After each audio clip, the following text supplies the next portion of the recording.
بسم اللہ الرحمن الرحیم۔ السلام علیکم۔ میرا نام کلیم حیدر ہے۔ میں فوج میں میجر تھا۔ میرے والد صاحب نے میری ماں کو مار مار کر ان کے کندھے کی ہڈی توڑ دی تھی۔ مناسب علاج نہ کروانے کی وجہ سے ہڈی نے خون سپلائی کرنے والی نالیوں کو نقصان پہنچایا تھا، اور خون کی سپلائی بند ہونے کی وجہ سے میری ماں کا بازو بے جان ہو کر سوکھ گیا تھا۔ پھر جب میری ماں کو فالج کا اٹیک آیا اور ان کا دوسرا بازو بھی مفلوج ہو گیا تو میں نے اپنی پوسٹ سے استعفیٰ دے کر ماں کی خدمت کا فیصلہ کیا۔ بیوی کی لاکھ کوششوں کے بعد بھی میرا دل مطمئن نہ ہوا اور میں نے استعفیٰ دے دیا۔ میرا تعلق ضلع ٹوبہ ٹیک سنگھ سے ہے۔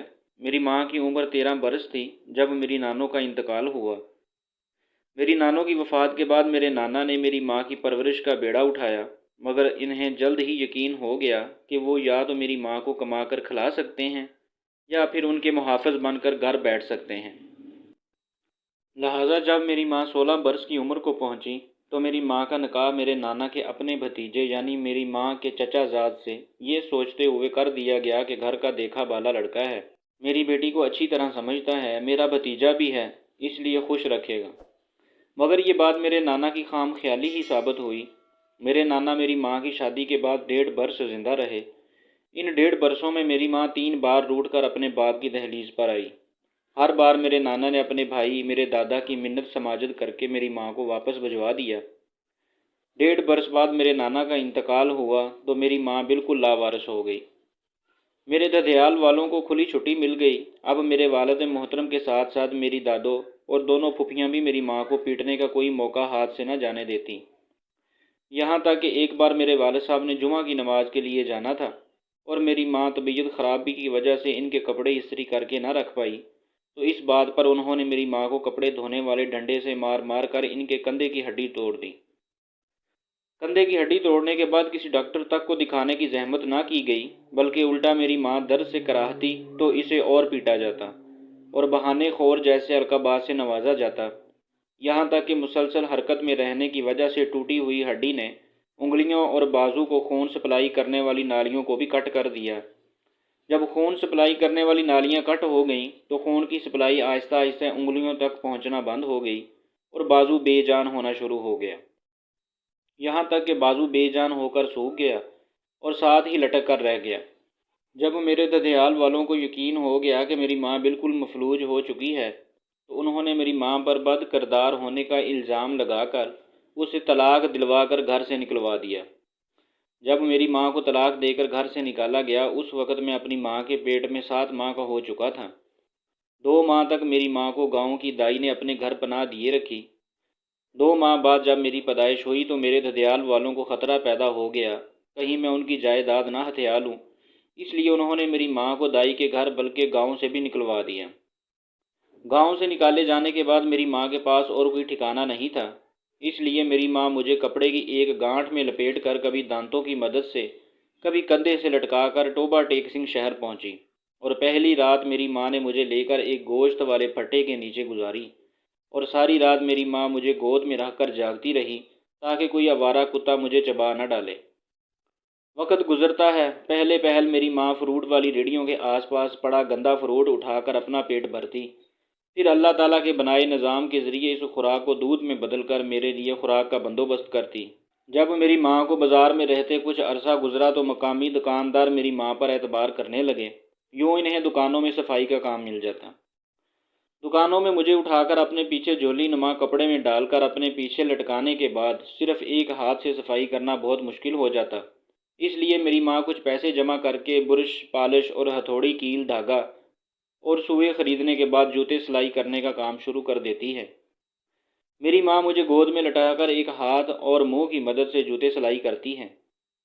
کچھ خدا ترس لوگ میری ماں کو اجرت سے زیادہ پیسے دے جاتے ہیں، جبکہ کچھ اوباش نوجوان جان بوجھ کر سیوریج کی نالی میں جوتا گندا کر کے میری ماں کو پالش کرنے کے لیے دیتے ہیں، اور جب اس جوتے کو منہ اور کپڑے کی مدد سے میری ماں صاف کرتی ہے تو میری ماں کی بے بسی پر ہنستے ہیں۔ خیر، وقت گزرتا گیا۔ میں اسکول جانے کی عمر کو پہنچا تو میری ماں مقامی امام مسجد اور چند معزز لوگوں کے ذریعے میرے والد صاحب سے اس وعدے پر شناختی کارڈ کی کاپی لے لیتی ہے کہ میرا بیٹا بڑا ہو کر کبھی ددیال کی جائیداد میں سے حصہ طلب نہیں کرے گا۔ شناختی کارڈ کی کاپی مل جانے پر میری ماں مجھے اسکول داخل کرواتی ہے۔ میرے استاد محترم سید ظفر صاحب کو جب میرے حالات کا پتہ چلتا ہے تو مجھے اور میری ماں کو بازار سے اٹھا کر اپنے گھر لاتے ہیں، ہمیں ایک الگ کمرہ دیتے ہیں اور ہمارا سارا خرچ برداشت کرتے ہیں۔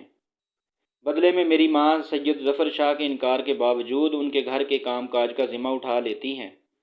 میں پڑھتا رہتا ہوں، یہاں تک کہ استاد محترم میرے لیے آرمی میں بطور سیکنڈ لیفٹیننٹ اپلائی کرتے ہیں۔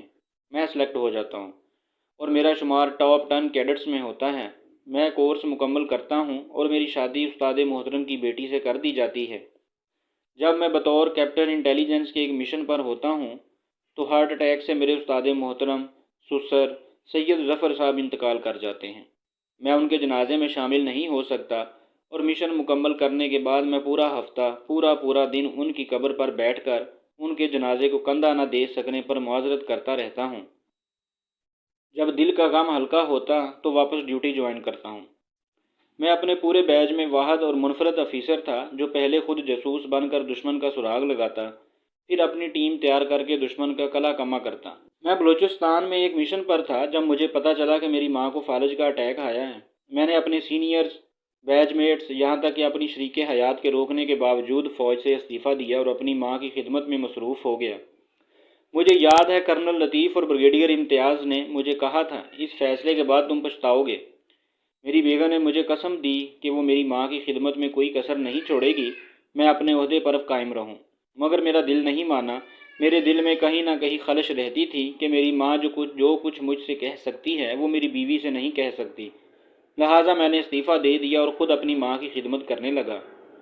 میری ماں جب تک زندہ رہی میں نے شاید ہی کوئی رات گھر سے باہر گزاری ہو، نہیں تو میں 24 میں سے 18 گھنٹے ماں کے ساتھ گزارتا تھا۔ میں نے چھوٹا سا گاڑیوں کا شو روم بنایا تھا جس پر ملازم بیٹھتا تھا۔ میں سارا دن ماں کے ساتھ گزارتا تھا۔ اللہ تعالیٰ نے مجھے ماں کی خدمت کے صدقے میں اتنی برکت دی کہ میرے پاس آج بیرون ملک ناروے میں 7 شو روم ہیں۔ آج پاکستان میں میری اپنی انڈسٹری ہے۔ آج میری ماں فوت ہو چکی ہے، میرے بچے جوان ہو چکے ہیں، میری بیٹی امریکہ میں زیر تعلیم ہے۔ دونوں بیٹوں نے تعلیم مکمل کرنے کے بعد ناروے میں بزنس سنبھال رکھا ہے۔ میری اولاد منتظر رہتی ہے کہ کب ان کے والدین کوئی حکم دیں اور وہ بجا لائیں۔ کچھ عرصہ قبل میں اپنی بیوی کے ہمراہ امریکہ میں اپنی بیٹی کو ملنے گیا تو بیٹی کے کہنے پر ہم اولڈ ہوم چلے گئے۔ وہاں پر مقیم ایک پاکستانی جس کی شکل دیکھتے ہی میں نے پہچان لیا تھا کہ وہ بریگیڈیئر امتیاز ہیں، ان کو دیکھ کر میں حیران رہ گیا۔ پاکستان میں اس کا روب، دبدبہ، اس کی شان و شوکت سب کچھ امریکہ میں ختم ہو چکا۔ وہ بالکل ہڈیوں کا ڈھانچہ تھا۔ میرے لاکھ یاد دلانے پر بھی وہ مجھے نہیں پہچان پایا تھا۔ انتظامیہ سے پوچھنے پر پتہ چلا کہ اس کا بیٹا اسے یہاں چھوڑ گیا تھا اور اس کی موت پر مسلمانوں کے قبرستان میں دفن کرنے کی نصیحت کر گیا ہے۔